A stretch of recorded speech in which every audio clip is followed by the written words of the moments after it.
5 things you should consider before accepting that job offer next on the HR Czar.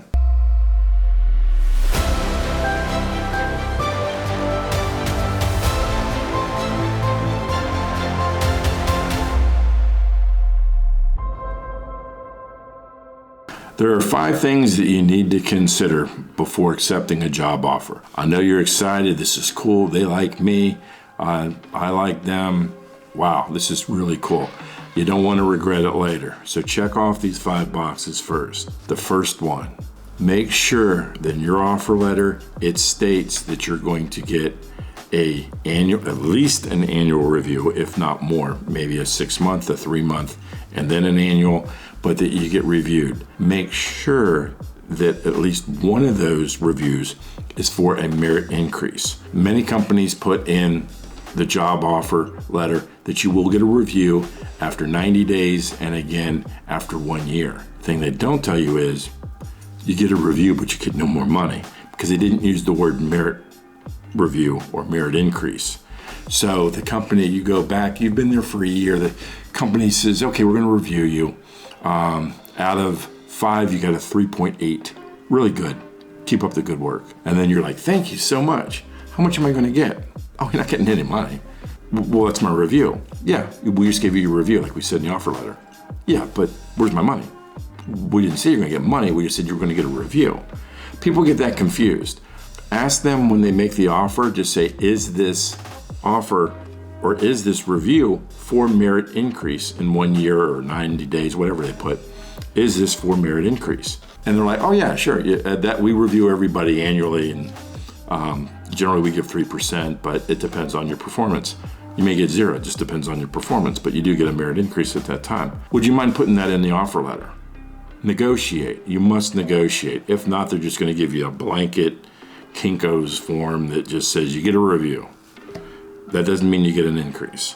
So make sure it says after that time frame, you get reviewed, you get a merit review for increase. Make sure that wording is in there. And if they don't do that, you got to make the decision, do I want to possibly work here 2 or 3 years and not get a raise? Well, I don't know. The second thing that you want to consider before accepting a job offer is the commute. Now, especially now that we're going past COVID now and people are returning to work and they're not working remote, or a lot of people are not going to be working remote anymore, commute. I'm going to tell you from personal experience. I took a job one time and it was a 90-minute commute. And I'm like, I grew up in Washington, D.C. Do that standing on my head. Used to take me an hour to drive from Alexandria to the Pentagon, which is 5 miles away. I'm like, I can do that. I'm a Washingtonian. Now I'm in Florida. A 90-minute commute in Florida is a long commute, buddy. And after you've done that for a couple of years, you're wore thin because you're given like 3 hours of your life to just driving in a car. I got Sirius radio, I got all kinds of things because I basically was in my car all the time. Now that's 90-minute commute without traffic. With traffic, it's 2 hours. So you got to consider the commute. Make the commute a couple of times, see if you can live with it. You got to make sure that this is doable for you. Don't just say, yeah, I can do that. What's 45 minutes? Do it for a couple of years. It can wear on you. And if you can't do the commute, no one wants to hear it. I'm telling you, I never once went into work and went, oh my gosh, it took me 2.5 hours to get here today. Employers don't. They're like, well, we'll move closer.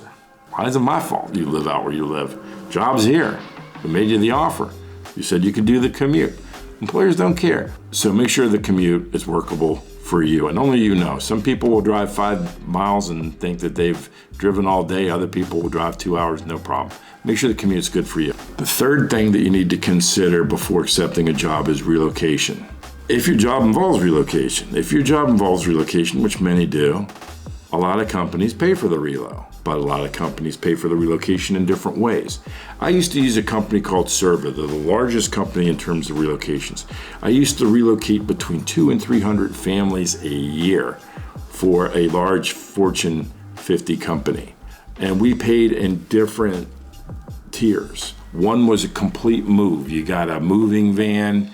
We put the first and last month down on your house or your apartment. We gave you money for utilities to do utility hookup. we gave you money to stay in a hotel if you had to drive over, 17 hours or something like that. And then the other tier was we gave you money and you could use it however you wanted to for your move. That's your money. Boom, use it. Have a pizza party for $10,000 or use it for a van to move you. The other one was you move and you bring the receipts in and we reimburse the receipts. Now, this is something I want you to really consider on relocation. If you're relocating, ask the company, you got to get this, because you can't assume that just because you're going from San Diego to Dallas, Texas, that they're paying for it, because they could say, oh no, relocation isn't involved in this job. You're going to have to move yourself. It's very expensive to move yourself. It's not just a matter of getting a moving van and moving your cars. It's turning on the lights cost money, paying fees cost money, staying in an apartment, you have to put usually the first and last month down. If you're getting a house, you have to wait for the house to clear and you have to put money down on the house. And you may have to stay at a hotel or an apartment until your house is built or ready. You have to maybe store some of your stuff. Your kids are still in school. You can't exactly move right in the middle of the winter. You have to wait till the summertime to move. So you have to find out, is the company going to put you up in corporate housing until your family's ready to move in May or June when your kids are out of school? I mean, I've had to do that where I stayed in corporate housing, but you've got to get that up front first. Once you accept the job, you're going to say, well, what are you guys going to do for me in terms of reload? Well, we give $5,000. I know, but my kids are still in school. Well, this is stuff that should have been talked about during this offer. So don't accept the offer unless the relocation package matches what you want. Get the relocation in writing. The fourth thing that you should consider before accepting the job offer: who do you report to? I know it sounds silly.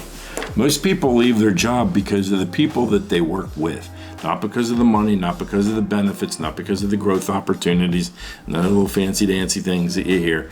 No, I've been doing this for 30 years. People leave because they think the person next to them is a jerk, their supervisor's an asshole, whatever it may be. They leave because of people.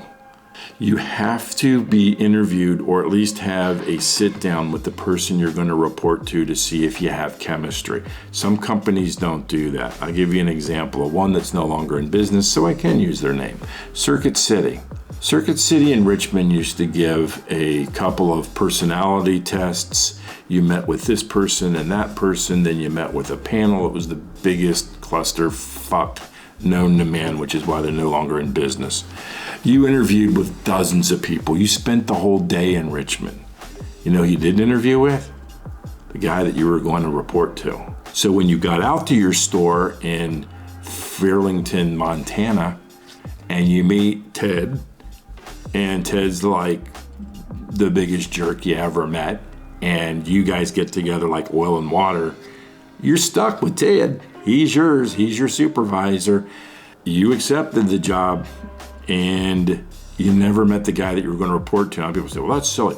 No, it happens more than you would think. Find out who you're going to report to and ask the company. Say, I know this is a different request, but is there a possibility that I could have a sit down or breakfast or something with the person I'm going to report to just to make sure we have some chemistry? If they don't want to do it, guess what? They got a Ted. There's a problem.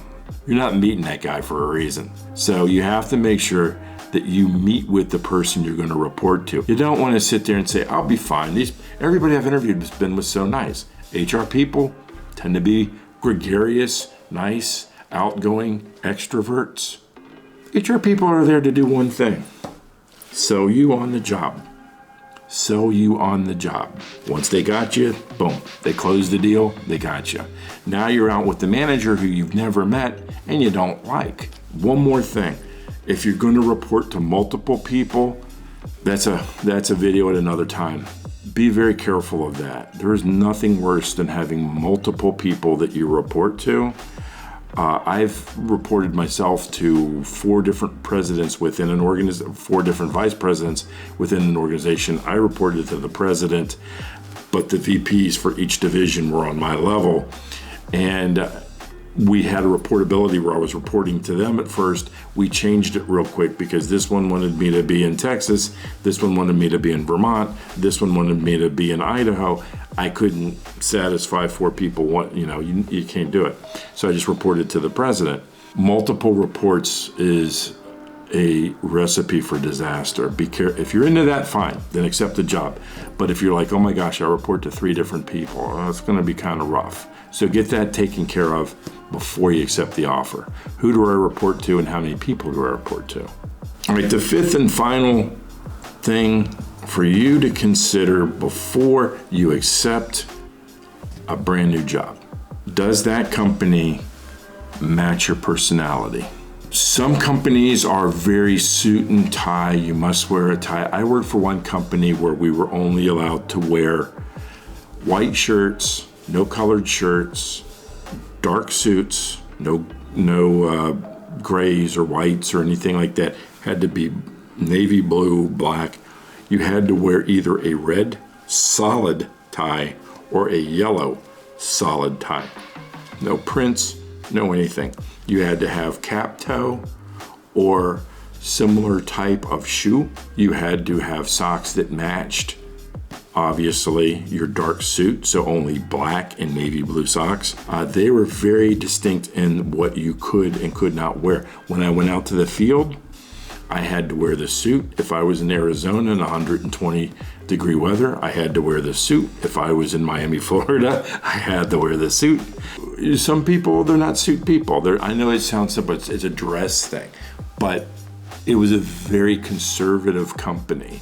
You didn't keep social media accounts. You weren't allowed. You could not be on social media. The company felt that it put them in a bad light. If you posted something on social media that was against what their core beliefs were, they didn't want to see that on there. Now, I went to another company that I did consulting for, and they were very, wear whatever you want to wear. Every day is dress down Friday. It was very, I hate to say, unprofessional environment. I mean, I couldn't tell who was delivering pizzas and who actually worked there. Now, a lot of millennials dig that stuff. They get into, hey, I don't want to wear a suit and tie. I want to wear shorts and flip-flops and walk through tunnels to the next office and play foosball while I'm working. Some people are into that. That's where I get into, that doesn't fit my personality. I could never work there.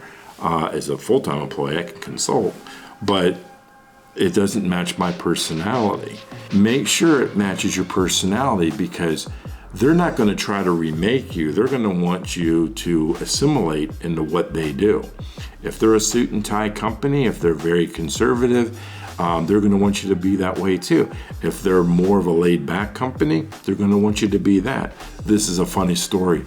I was consulting with a company that was a mom and pop company, and I was always taught in the very beginning when I worked for GSI, when you pick up the phone to say, hello, this is Mel Rapley, you've reached the Human Resource Department. How may I help you today? That's how you answer the phone. Now, as years went by, we could see who was calling, but we still, even if I saw the name bounce up, we were required to say, hello, this is Mel Rapley in the Human Resource Department. How may I help you? You had to identify yourself, the department, and you had to say, how may I help you? That's the 3 things you had to do. When you were transferring a person, same thing. I'm transferring over to the accounting department to extension 119 in case we get disconnected. You're going to be talking to Sally Smith.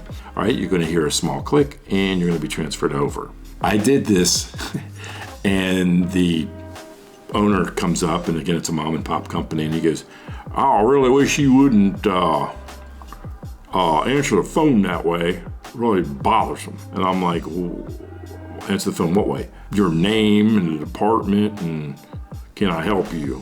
Just say hey. And I'm like, well, I've kind of been trained to say this is Mel Raplier and the department, and that's the professional way to do it. That stuff's all kiddie bullshit. Nope. I just want you to say hey. Just pick up the phone and say hey. Now, I got to tell you, I had a real problem with that because I deal with outside vendors. I have a reputation. I don't pick up the phone when the phone company calls me or the software company and go, hey. And it's just not my style, but that was the style of their company. That's how they all answered the phone. Hey, you had no clue who you were talking to, what department you were in, but that was their culture. Now, I mean, who am I to say? It's their company. That's their culture. That's what they do. And that didn't work for me. So you gotta see if that works for you. If working for a company where they just pick up the phone and go, hey, you're like, that doesn't really go with my personality. This is the thing in hiring for human resources, and I've trained thousands of recruiters. You know why recruiters fail? Is because they don't match the chemistry of the company. This is why some teams in the NFL or NBA do really well. Everybody in the NBA is talented. Everybody in the NFL is talented. So why do some teams win and some teams lose?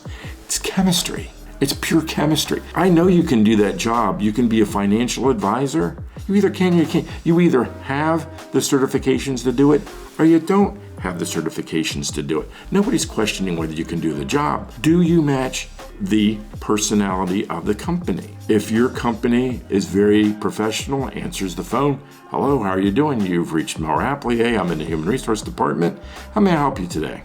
If that's your comfort zone, or you want to work for a company that's like, hey, how y'all?